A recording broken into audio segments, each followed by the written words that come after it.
Welcome to Season 3 of This Is Your Life in Silicon Valley, podcast about the Bay Area, technology, and culture. I'm your host, Sunil Rajaraman, and I'm joined by my co-host, Yasha Kakis-Wolf. Sunil, I'm staring at CNBC right now in my office, and the Dow's down like, I don't know, 5.5, almost 6 percentage points today. It's crazy. Like the robots are running wild. Yeah, and we talk about that and a bunch of other stuff, algo trading with our guest today, Semil Shah. And so I've known Semil for maybe around 11 years. And there's a funny story, which is when I was first starting off in Silicon Valley, Semil was the first person to interview me for a formal press interview. Wait, for reals? Like your first interview? That's a crazy coincidence. Literally ever. And so, he's what I would describe as sort of like a Silicon Valley Renaissance man. He could be a professional chef. He is he's a venture capitalist. He's been in early stage startups himself. Just a really interesting, well-rounded human being. This is a really, really fun and interesting conversation. We hope you enjoy. Hey, thanks for coming in on the podcast today. We appreciate you joining us. Thank you both. Sunil's an old friend, and it's great to meet you, Yasha. And you got to send me your setup there. I one, appreciate you saying that. Sunil, before you hopped on, we were talking about how, we're spending all day on Zoom and you got to get a good hookup. And I borrowed one of our kids' DSLRs a couple days ago and got it up and running. So now I look like I'm ready for broadcast other than a bunch of oily forehead stuff, which I don't know how to deal with that. But the issue is actually, this is a startup idea, but like someone should just sell this stuff in a pack, because I went to Amazon and someone gave me some recommendations, and I was in Amazon for like 20 minutes and I was like, okay, there's like 7 of the Sony cameras there, all by different sellers. And then I got to buy the Elgato Cam Link, and I just gave up. Totally. I was the same way too. And then I have a friend that I worked at Mozilla for half a decade, and a friend of mine that runs R&D was like, here's the setup. This is what you need. I'm like, all right, I can get all this stuff. I can figure it out. We'll do that next. I do appreciate you being here. I'm curious, are you from the Bay Area? Are you a native? No, I'm a native East Coaster, kind of in and around New York City. But I've lived on and off in California for the last almost 20 years. So I think, pretty soon I'll have spent most of my life in California. So yeah, try to fake being a California kid. I wish I grew up here, but I did not. So I appreciate you saying that. I grew up in Oregon, and at a young age had thought that California was where I wanted to be, but it was Los Angeles first, and that's where I really wanted to go. Was there a point in time where you were a kid growing up on the East Coast and you're like, I got to get out west. I got to be in the Bay Area? Yes and no, actually. Yeah, it's funny. We have a small family in the U.S., and my mom has 2 sisters, and one of them had a California bug in her younger sister. So she moved out to the LA area, more inland. And so I visited a couple times, and that was great. And I thought it was California. And then we had taken a family trip to San Francisco. Mm-hmm. But I didn't think of the two as so different. It was just California in my mind. Yeah. And then in college, I had a couple of really good friends who were in the Bay Area at either Berkeley or Stanford.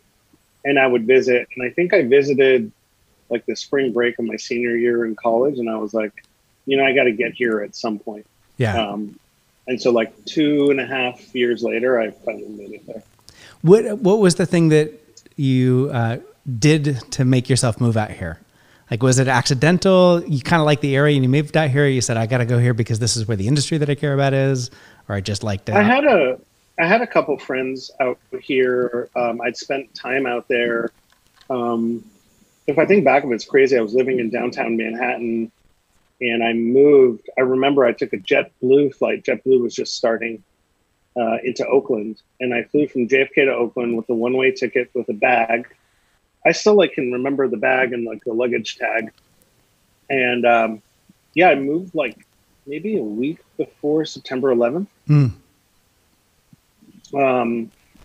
So yeah, it was just a crazy time. And then, I didn't know what the startup boom was or anything like that. I mean, I didn't really understand it. So people were talking about the local economy, but I was hanging out with friends and just trying to find my way. I wasn't really paying attention.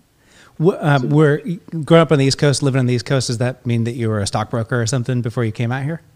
No. I thought I would go to law school, and actually applied and went down that road, and I worked for the Manhattan DA actually.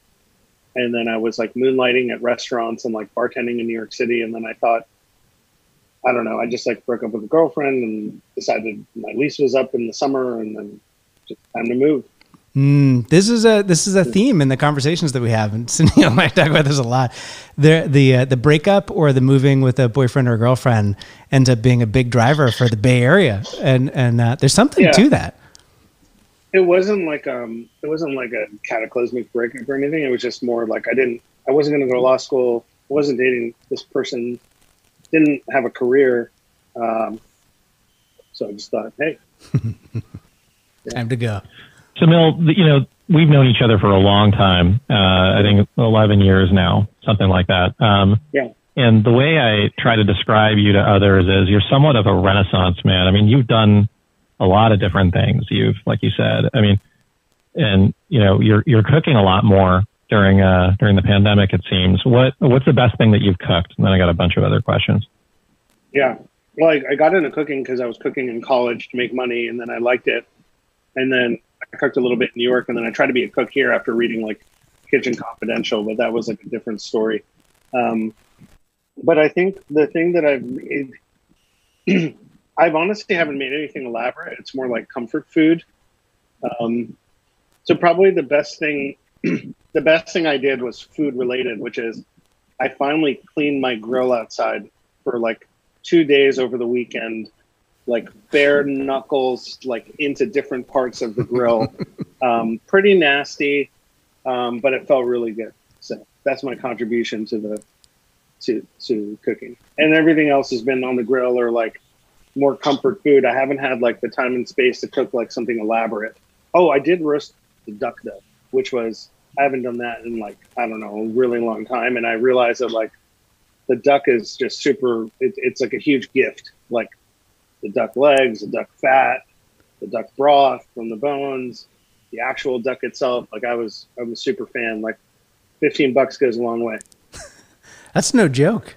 So now we're gonna do a hard pivot from cooking and all of this stuff, and we're recording this on June 3rd, 2020, and we just have to address what a tumultuous week it's been in the world. We're living through strange times between the George Floyd murder and ensuing protests, the Twitter and now Snap kind of flagging of Trump content. I'm just interested in your take. What first, I'll divide the questions across two categories here. What is the state of social media right now, Semil? And I ask you this because you have a pretty significant Twitter following. I would even go so far as to say you are a Twitter celebrity, even though you might bristle at that. What's going on with social media right now? Just kind of explain to us your thoughts. Well, I think that we should define that up front, because when people say social media, I think they think, there's a large group of people that just think, hey, it's Facebook and Twitter, and maybe some Reddit. And then there's all this other stuff that's like maybe not as broadcast, like Snap or Telegram groups or WhatsApp groups. And so I think to answer your question, I want to be clear.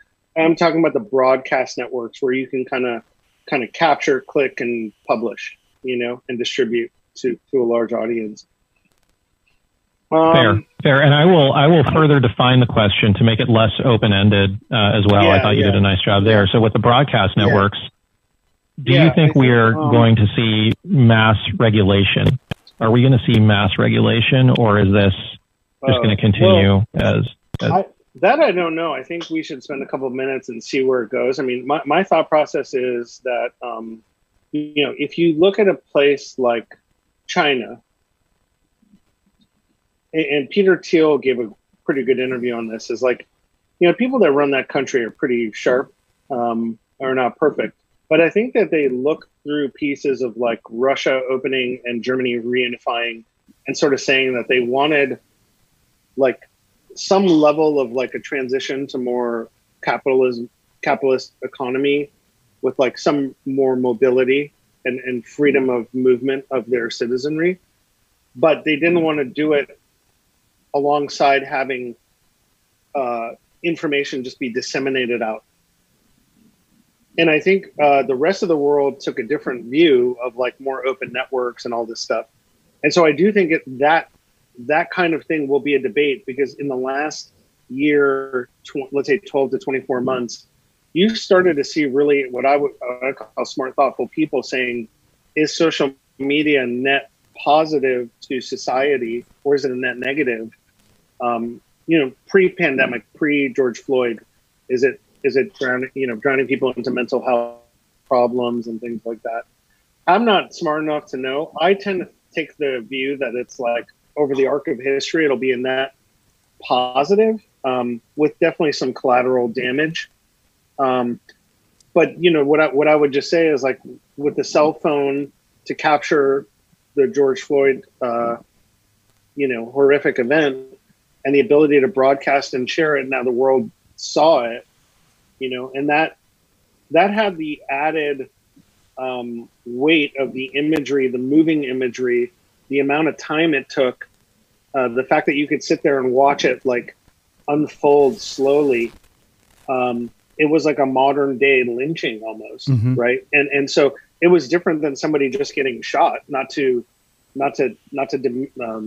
diminish that in importance as well, but I think all those things are getting people to talk about it. And so I don't know. I think it's something if we had this podcast 10 years from now, we'd be debating. I tend to think it's 51% plus better than not. And, it's exposing more of the reality of the world to people. Yeah. And, we have to sit around and we have to face those things, and the consequences of those things.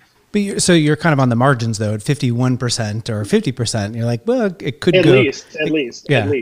I mean, I think I haven't read the literature, but I think there's a lot of literature that brings into question like the mental health aspect of it.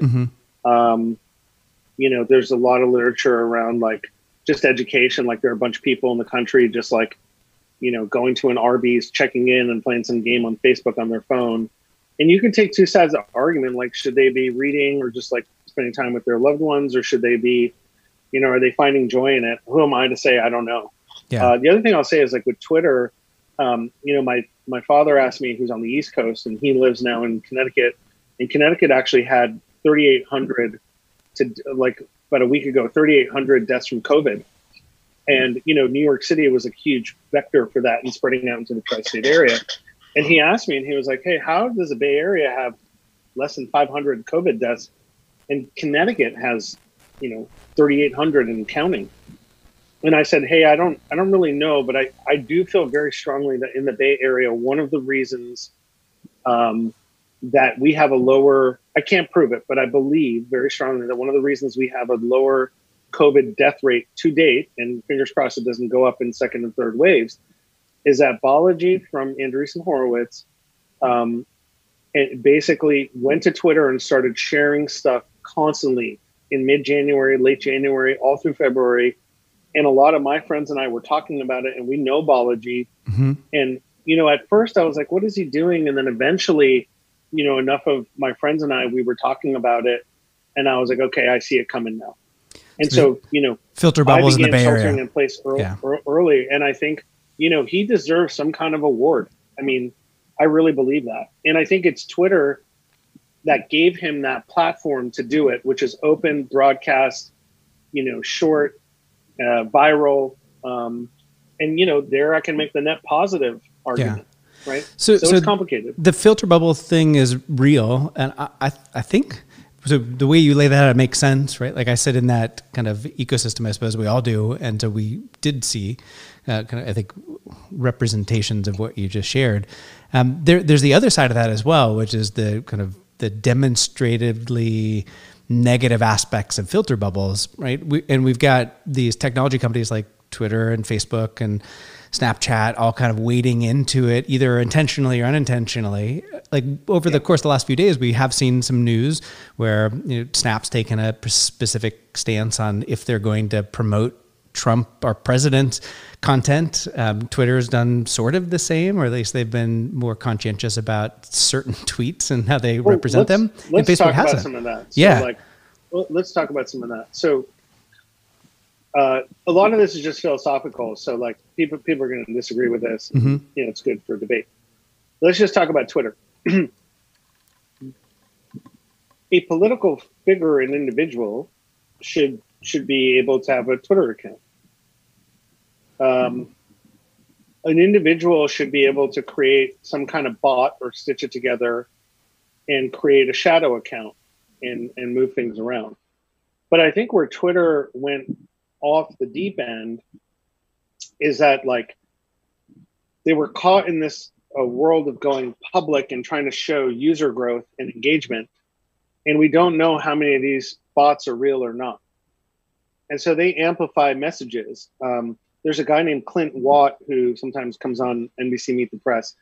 And he basically, I'm paraphrasing, had this quote a couple of weeks ago where he said in the 2016 election, Russian operatives and their network around the world were creating disinformation and then exporting it into US social networks.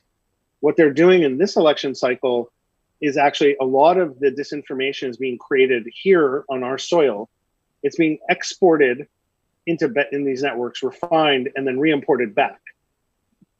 And so it just kind of goes, and like people have been, tweeting at Jack, the CEO, for years to just kind of clamp down on the bots and the abuse, and they haven't really done much. And so I don't think there's an argument. Like I think he's on the wrong side of that argument. So that I think. So let's dig into that. So I want to talk about that and a little bit of just free speech, test here. There's obviously, in tech, the talk is the Zuckerberg approach versus the Jack approach. And, we're not going to talk about individuals here, but we're going to talk about approaches. So, where do you, or how do you even begin to define, limits of free speech? It sounds like you're a free speech absolutist, which I think is a fair position, and it can be a slippery slope. But what, I wouldn't say absolutist, but like I do think that like if the president wants to create a Facebook page and use tough language or tough imagery, not entirely, but I do think they're allowed to do that. I think the problem is the network proliferation of it. Okay. Yeah. And like all the sub pages and fake pages and things people use to disseminate this content and manipulate the algorithm, that's the problem. How do you draw the line? I tend to agree with you. Yeah. I think distribution is the main problem. Sorry. So, Semil, we joke about this. This is now our, I think, third interview over all phone. And we have this thing where we talk over each other. We're doing our best. So to our audience, thanks for bearing with us through this, period for that reason. We benefit in the end, Sunil, because we drop a bunch of money in the talkover bucket, and we're up to like $18,000 now. So we're doing fine. We're going to donate. You can buy some good wine with that. Exactly. So distribution. Let's talk about distribution, because I actually think that is the problem. And so shutting off political ads, for example, it's just going to, benefit the people who have huge organic reach already. And then on the algorithm stuff, you want to talk about, algorithms that can be gamed. LinkedIn. We don't even include LinkedIn in the conversation, but they're kind of like the most, pronounced way you can define the problem. If you put up a video right now, it will get favored in the LinkedIn newsfeed because they just are starving for video content. And, there have to be micro examples of this on Facebook, Twitter, and Snap of things that, people can game.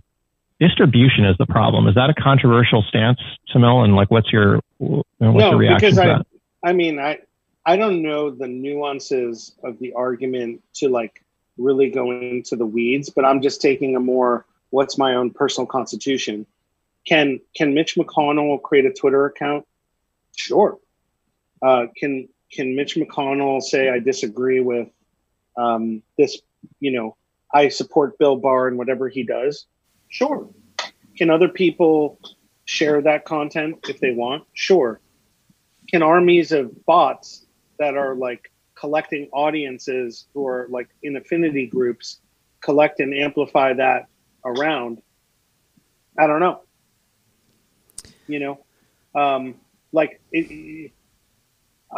I think my knowledge is a little bit limited, but like I don't know what the legal analogs are of like, the printing press. You can go print something incendiary and then like go, if you had money, go print it in time and start distributing it. Will people read it? I don't know, but I don't think you could aggregate audience attention back then like you can now.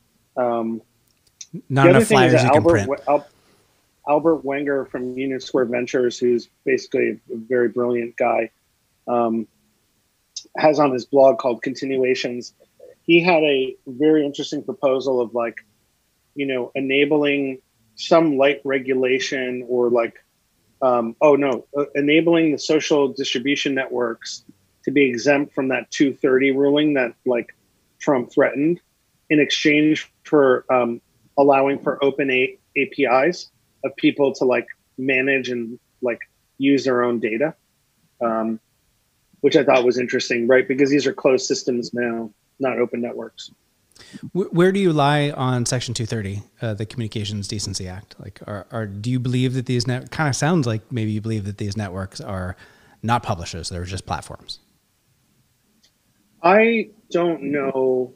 I don't know enough to say. Mm-hmm. I think that I believe in using your real name and ID, and I believe in like monitored pseudonymity. So like Reddit is useful, but it's self-policed in a way such that you can be somewhat anonymous or pseudonymous and share your point of view without maybe facing retribution for that. But also like you're not allowed to do hurtful things on there. So there's some self-policing of that network. Yeah. One more thing, I know that Sunil's itching for a question, but one more thing, Semil, before you jump in. Like if you're spending your time on Twitter and you've got a perspective about Twitter, like where are you going to get your news about politics right now? Like where do you spend your time if you want to be well informed? I listen to podcasts. So I grew up watching like Meet the Press with my dad on Sunday. So been listening to the podcast or audio version of that for like 8 years now. And I listen to a few of those. Like I listened to Politics Monday with Tamara Keith and Amy Walter on NPR. I listen to Brooks and Shields and Brooks, NPR on Friday. It's 15 minutes. I listen to Meet the Press, although I'm not a huge Chuck. I really miss what's his name? God, this is bad. Tim Russert. And then politics. I don't read that much. I follow like certain journalists on Twitter just for headlines, but I don't read their stuff. Got it. And then I listen to WBUR. Sorry, and I'm the only one not on video in this chat because I look disheveled, so I can't really view visual cues right now. Another thing, but I want to talk about media because when we first met, Semil, actually, I don't know if you remember this, but you interviewed me for the MIT Business School magazine in like 2009. Can you believe it was that long ago? So, and you've been a contributor, both, video show and writing to TechCrunch, numerous other publications. And so I know you have a perspective on media, and Yasha kind of pivoted this to where I wanted to go. Let's talk about media. Provide your just overall assessment of the state of media today in the U.S.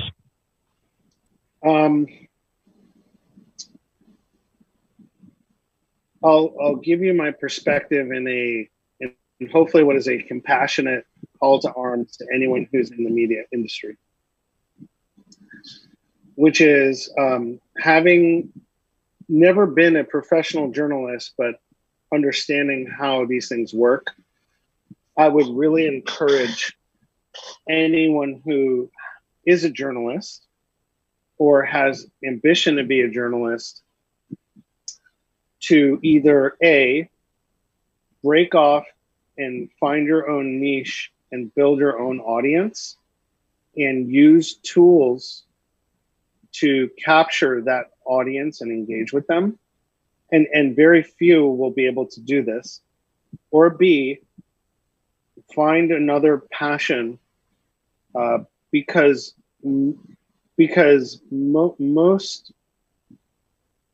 of the way information is being created and shared now is done in a way that's relatively free to the end user. And it's not really clear what the value that most, and I say most, 95% of people who would be classified as journalists are creating. That's a fair and kind of frank assessment. And can I just dig into that a little bit deeper? Sure. So, okay. So let's talk about, the business model and what you're seeing because, what we didn't talk about is you're a venture investor, and, you see a lot of companies. I'm sure you see some media companies, and, I think a lot of people, and I dabble in media as well. I know well that the ad-based model can create, misaligned incentives between the reader and the journalist, i.e. you have to get attention as quickly as possible, come up with provocative headlines. I'll probably come up with one for this podcast, but that's another, point. Josh and I don't make money off of this. But is there a viable model that you've seen aside from subscription that could work? Because I feel like we're just not thinking about it out of the box. Is it really ad versus subscription and that's it? Is that like our future? Boy, it's tough. I mean, I think, just to be comprehensive about your question, Sunil, I do think events and being a convener and organizing people in real life in a pre-pandemic world creates value for people, and people are willing to pay for that or sponsor it. It's unclear where that goes right now in the short term, unfortunately. I think having a dual business model where like some of the research is done or some of the work is done in a bespoke way, and then some of it is sliced off and shared more broadly with the public as lead gen. So like you could say like a consulting or research report model. Obviously with subscription, there's a company called Substack, which is basically doing what I think Medium should have done. And I'm very bullish on that company, actually. Then there's like commerce, like a Wirecutter model, where it is ad-based, but it's an affiliate ad. And, New York Times looks pretty good in making that acquisition. You could argue today they should have paid $300 million, not $30 million, right, for Wirecutter, given the brand they created. So, maybe that's something, an affiliate closer to a purchase, like a JD Power and Associates or Consumer Reports. But I think the core of it, Sunil, to answer your question, is that the internet made information free. And a lot of journalists or reporters are there to kind of report. And certainly some do. I don't want to say all.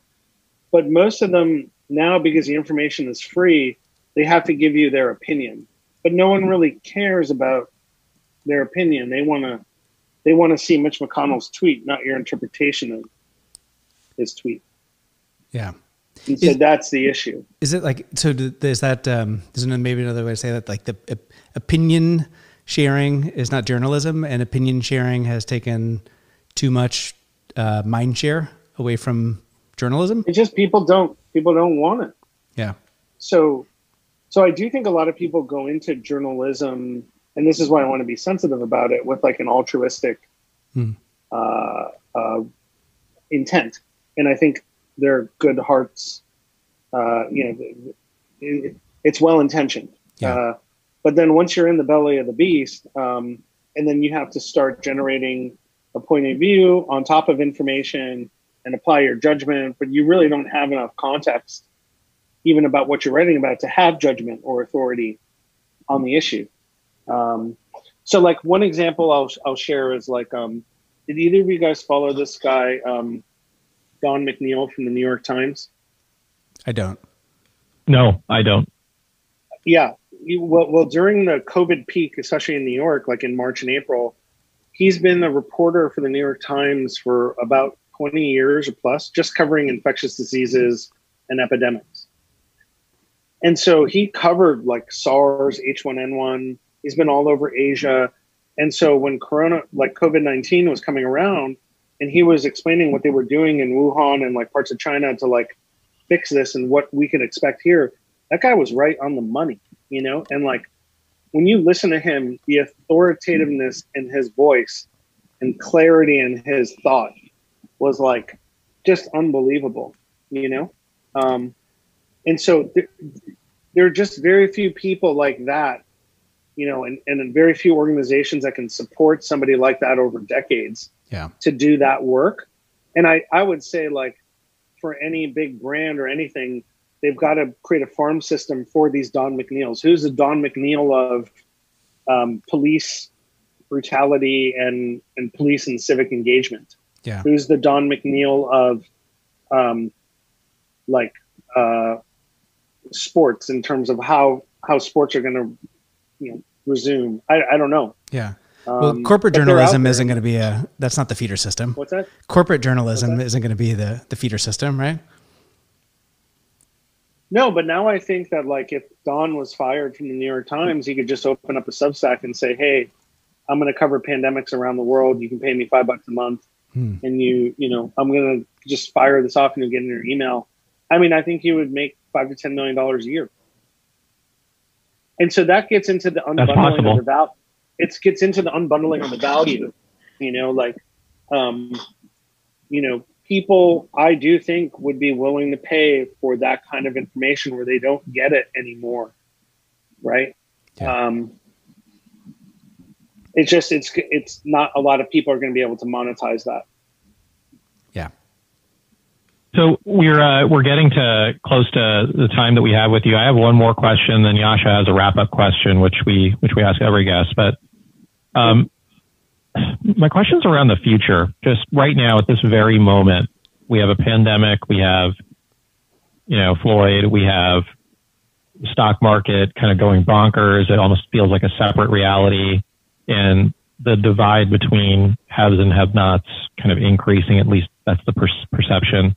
Are you optimistic about the future in, say, let's just describe it in two separate time horizons over the next year and a half, and then sort of over the next 3 to 5 years? Over the next year and a half, I wish I was more optimistic in general. I feel like I see what's going to happen already in the next, 9 to 18 months.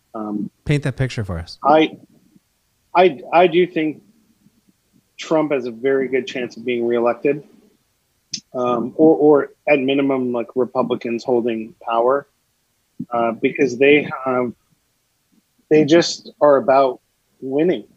They know how to win and play different games on the field. And I think whatever you want to call it, the Democrats, opposition, they kind of move from issue to issue, and it's so fractured. So I hope I'm wrong, but I think that's that's like a coin flip right now. I think if he wins or if he loses, I think there's going to be significant unrest as a result of that.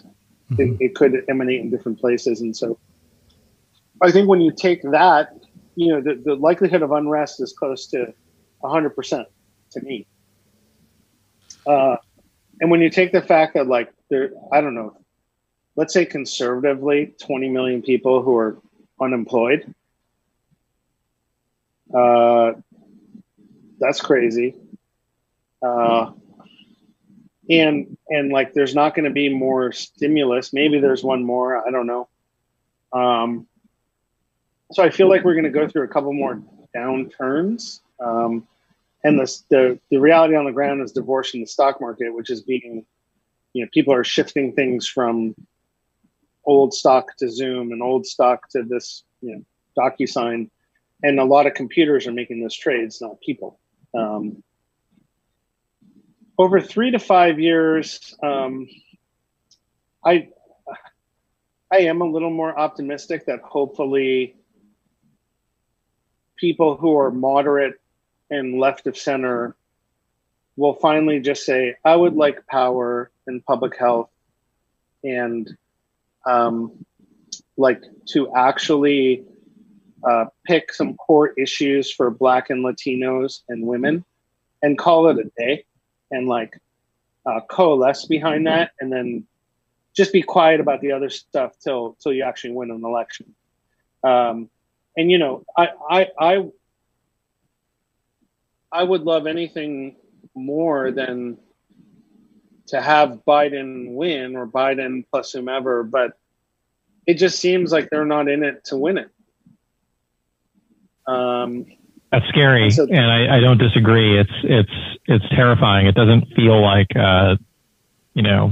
Democrats are playing to win right now, and it's highly concerning. It feels like they should be playing offense at the moment, but at least my perception is. Yeah, sometimes I daydream of like putting Michelle Obama like on some remote Hawaiian island, and she just campaigns via Zoom, and like I think she would win. But like, how many people can just go do that from the top of like with name recognition? I don't know. Like we don't have that bench. Yeah. Yeah. The left is a little bit more like a pickup team. It's like maybe they're going to win, maybe not, but it's they're certainly playing against the team that's organized, that has people in positions and they know what they're doing. It is a little scary. Hey, this has been a pretty awesome and wide-ranging conversation. I want to set you up for kind of this one question, and then I got one hot take before we do our last question. So the last question is, on the social networks that you spend your time, maybe let's stick to Twitter, a recommended follow. So before, I'll let you think about that for a second. Let's give us a hot take on politics. Like, who's going to be Biden's pick for his VP? Oh. That's an interesting parlor game this time, because you could see, that person potentially vaulting into power sooner. I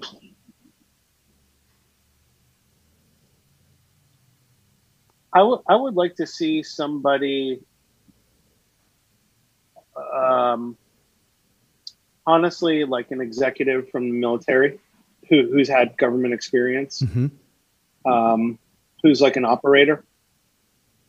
And I want them to be able to like get stuff done. And if they become president in the first year or something, I didn't think anyone was ascending in the debates, in the Democratic debates. Everyone was just kind of, blah.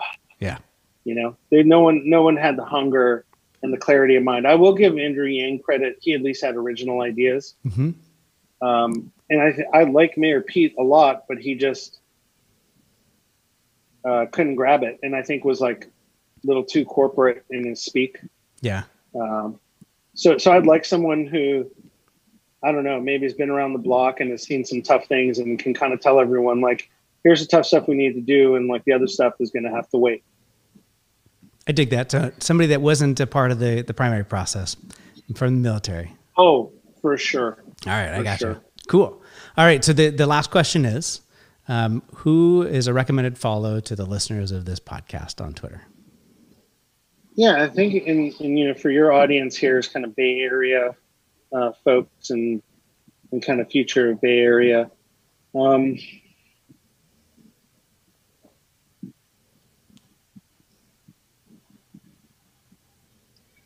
I think someone who tweets a lot about the Bay Area is this guy named Matt Brenzina.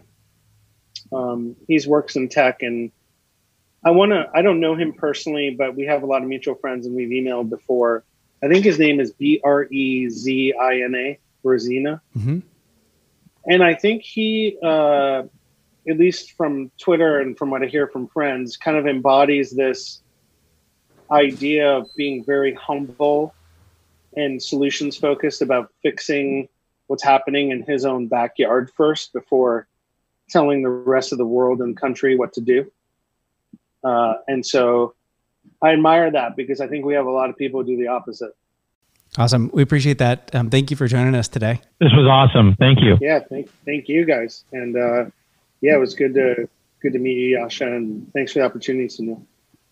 So what do you think about the future of media after having that conversation? I mean, Semil was pretty direct with how he thinks the media is doing. I honestly feel a bit disheartened about the future. And I think I'm trying to wrap my head around it. But I also think it's important to get a perspective that's as pointed as his. And it's good to kind of file away. But I got to tell you, I'm feeling a little bit off, like not as hopeful as I usually am. One of the things that it just got me thinking about was this notion of Twitter journalism versus regular journalism. Of course, he brought up the biology tweets that led him to, kind of prepare for the pandemic and all of that. I mean, there is a flip side to that, which is, Twitter journalism has a lot of downsides, but in the biology example, it's actually funny. I actually started prepping after I read biology tweets as well. I like it. Well, I mean, the future is going to be what it is. So I think we just kind of got to embrace it, open arms, and do the things we can to make it a little bit better and better and better. I really enjoyed today's conversation. I did as well. And if you like the podcast, rate us 5 stars wherever you're listening. Thanks for listening to This Is Your Life in Silicon Valley today. Thanks for listening to This Is Your Life in Silicon Valley. If you enjoyed listening to this podcast as much as Sunil and I enjoyed recording it, please go back to the application you found this podcast on, rank us 5 stars, leave us a comment. We read every single one. Thanks for listening to This Is Your Life in Silicon Valley.